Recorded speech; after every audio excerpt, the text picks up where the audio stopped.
Welcome back to my channel. ಹೊಸದಾಗಿ channel ನೋಡ್ತಾ ಇದ್ದರೆ ಸಬ್ಸ್ಕ್ರೈಬ್ ಮಾಡಿಕೊಂಡು ಸಪೋರ್ಟ್ ಮಾಡಿ. ವಾರಾಹಿ ದೇವಿಯ ಆಶೀರ್ವಾದ ಅನುಗ್ರಹ ಎಲ್ಲರ ಮೇಲೂ ಇರಲಿ ಅಂತ ವಿಡಿಯೋ ಪ್ರಾರಂಭ ಮಾಡ್ತಾ ಇದ್ದೀನಿ. ಸ್ನೇಹಿತರೆ, ತುಂಬ ಚೆನ್ನಾಗಿರುತ್ತೆ. ಶುಕ್ರವಾರ ಲಕ್ಷ್ಮಿಯ ವಾರ. ನಾವು ಏನು ಮಾಡಲಿ ಬಿಡಲಿ ಮನೆಗಳನ್ನು ಕ್ಲೀನ್ ಮಾಡ್ಕೊಳ್ತೀವಿ ಹಾಗೂ ಲಕ್ಷ್ಮೀ ದೇವಿಗೆ ಪೂಜೆಯನ್ನು ಮಾಡ್ತೀವಿ. ಯಾಕಂದರೆ ಶುಕ್ರವಾರ ಅನ್ನುವಂಥದ್ದು ಲಕ್ಷ್ಮಿಯ ವಾರ ಅಂತ ಮೊದಲೇ ತಿಳಿಸಿದೆ. ಕಲಿಯುಗದ ದೈವ ಅಂದರೆ ಶ್ರೀ ಮಹಾವಿಷ್ಣು. ನಮ್ಮ ಕಣ್ಣೀರನ್ನು ಒರೆಸುವಂಥ ಭಗವಂತನು. ನಾವು ಎಷ್ಟೇ ಸಮಸ್ಯೆಗಳನ್ನು ಹೇಳ್ಕೊಂಡ್ರೂ ಭಗವಂತನು ಒಂದು ದಾರಿಯನ್ನು ತೋರಿಸ್ತಾನೆ. ಯಾವಾಗ ನಾವು ಜಾಸ್ತಿ ಶ್ರೀ ಮಹಾವಿಷ್ಣುವನ್ನು ನೆನೆಸ್ಕೊಂಡು ಪರಿಹಾರಗಳನ್ನು ಮಾಡ್ಕೊಳ್ತೀವಿ, ಶ್ರೀ ಮಹಾಲಕ್ಷ್ಮಿ ಪ್ರಸನ್ನಗೊಳ್ತಾಳೆ ಸ್ನೇಹಿತರೆ. ಅದಕ್ಕೋಸ್ಕರ ನೀವು ಶುಕ್ರವಾರದ ದಿನ ತಪ್ಪದೆ ಈ ಪರಿಹಾರವನ್ನು ಮಾಡ್ಕೊಳ್ಳಿ. ಯಾಕಂದರೆ ದಾಸವಾಳದ ಗಿಡದಲ್ಲಿ ಒಂದು ದೈವಿಕ ಶಕ್ತಿ ಅನ್ನೋದು ಜಾಸ್ತಿ ಇದೆ. ದೈವಿಕ ವೃಕ್ಷ ಅಂತ ಹೇಳ್ತೀವಿ, ಗಿಡ ಅಂತ ಹೇಳ್ತೀವಿ, ಮರ ಕೂಡ ದೊಡ್ಡದಾಗಿ ಬೆಳೆಯುತ್ತೆ. ಇದರಲ್ಲಿ ಹೂಗಳು ಬಿಡುವಂಥದ್ದು ಗಣಪತಿಗೆ ತುಂಬ ಪ್ರೀತಿಕರವಾಗಿರುವಂಥದ್ದು. ಶ್ರೀ ಮಹಾಲಕ್ಷ್ಮಿಗೂ ಕೂಡ ಈ ಹೂವು ಅಂದರೆ ಇಷ್ಟ. ಇದನ್ನು ಇಟ್ಟಾಗ ನಮ್ಮ ಇಷ್ಟಾರ್ಥಗಳು ನೆರವೇರುತ್ತೆ. ಯಾರ ಮನೆ ಹತ್ರ ಇರುತ್ತೋ ಅವ್ರಿಗೆ ಕಷ್ಟಗಳು ಕಡಿಮೆ ಇರುತ್ತೆ, ನಕಾರಾತ್ಮಕ ಶಕ್ತಿಗಳು ಬರೋದಿಲ್ಲ ಅವ್ರ ಮನೆ ಹತ್ರ. ಆ ಗಿಡದ ತುಂಬ ಹೂವು ಚೆನ್ನಾಗಿರುತ್ತೆ.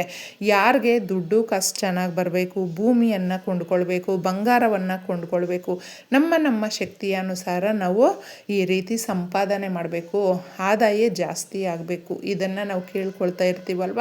ಅದು ಇನ್ನಷ್ಟು ಮತ್ತಷ್ಟು ಅಂತ ನಮಗೆ ಅಭಿವೃದ್ಧಿ ಆಗೋದಕ್ಕೆ ಈ ಎಲೆ ಅನ್ನುವಂಥದ್ದು ಸಹಾಯಕ್ಕೆ ಬರುತ್ತೆ. ಎಷ್ಟೋ ದೋಷಗಳಿಂದ ನಮಗೆ ಮುಕ್ತಿ ಸಿಗುವಂಥ ಒಂದು ಗಿಡ ಅಂತಲೇ ಹೇಳ್ಬಹುದು. ಅದಕ್ಕೋಸ್ಕರ ಇದನ್ನು ನಮಸ್ಕಾರ ಮಾಡಿ ಪ್ರಕೃತಿ ಮಾತೆಗೆ ನಮ್ಮ ಮನೆಯಲ್ಲಿ ನಮಗೆ ಇರುವಂಥ ಸಮಸ್ಯೆಗಳನ್ನು ಹೋಗಲಾಡಿಸೋದಕ್ಕೆ ನಿನ್ನನ್ನು ಕೇಳಿ ತಗೊಳ್ತಾ ಇದ್ದೀನಿ ತಾಯಿ ಅಂತಂದ್ಬಿಟ್ಟು ಕೇಳಿಬಿಟ್ಟು ಸಂಕಲ್ಪ ಮಾಡಿಕೊಂಡು ಚೆನ್ನಾಗಿರುವಂಥ ಒಂದು ಎಲೆಯನ್ನು ನೀವು ಮನೆಗೆ ತಗೊಂಡು ಬನ್ನಿ. ನಿಮ್ಮ ಮನೆಯ ಹತ್ರ ಇದ್ದರೂ ಕೂಡ ನಮಸ್ಕಾರ ಮಾಡಿ ತಗೊಳ್ಳಿ.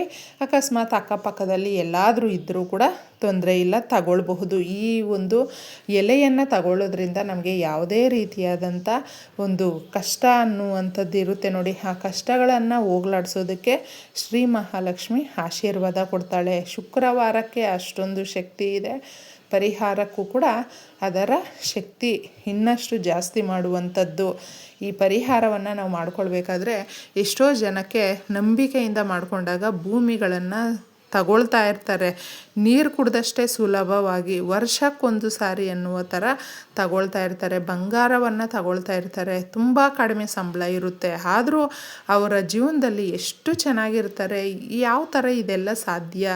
ನಮಗೆ ಒಂಥರ ಆಶ್ಚರ್ಯ ಆಗುತ್ತೆ. ಸಂಪಾದನೆ ನಮಗೆ ಜಾಸ್ತಿ ಇದೆ, ಆದರೂ ನಾವು ಯಾಕೆ ಈ ರೀತಿ ಎಲ್ಲ ಪ್ಲ್ಯಾನ್ ಮಾಡೋದಕ್ಕಾಗೋದಿಲ್ಲ, ನಮಗೆ ಯಾಕೆ ಇಷ್ಟ ಐಡಿಯಾ ಬರೋದಿಲ್ಲ ಅಂತೆಲ್ಲ ಅನಿಸುತ್ತೆ ನಮಗೆ.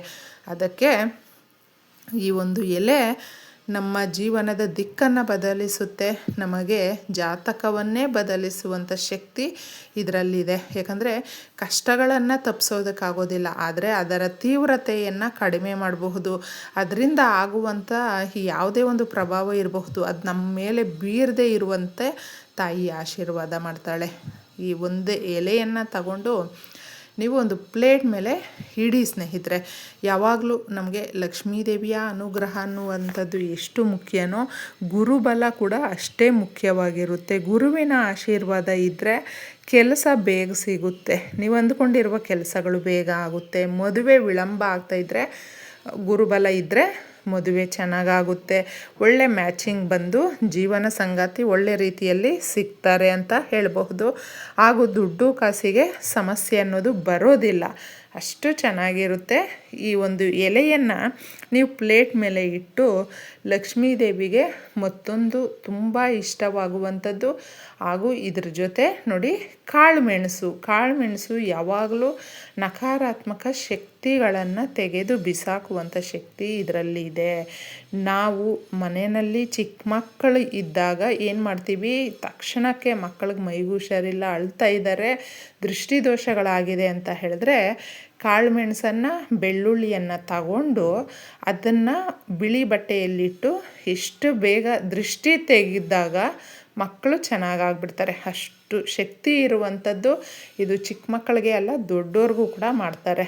ಅಷ್ಟು ಶಕ್ತಿ ಇದರಲ್ಲಿ ಅಡಗಿದೆ ಅಂತ ಕಾಳುಮೆಣಸನ್ನು ನೀವು ತಗೊಳ್ಳಿ, ಒಂದು 5-6 ತಗೊಳ್ಳಿ. ಇನ್ನು ಒಂದು ಅರಿಶಿಣದ ಕೊಂಬನ್ನು ತಗೊಳ್ಳಿ.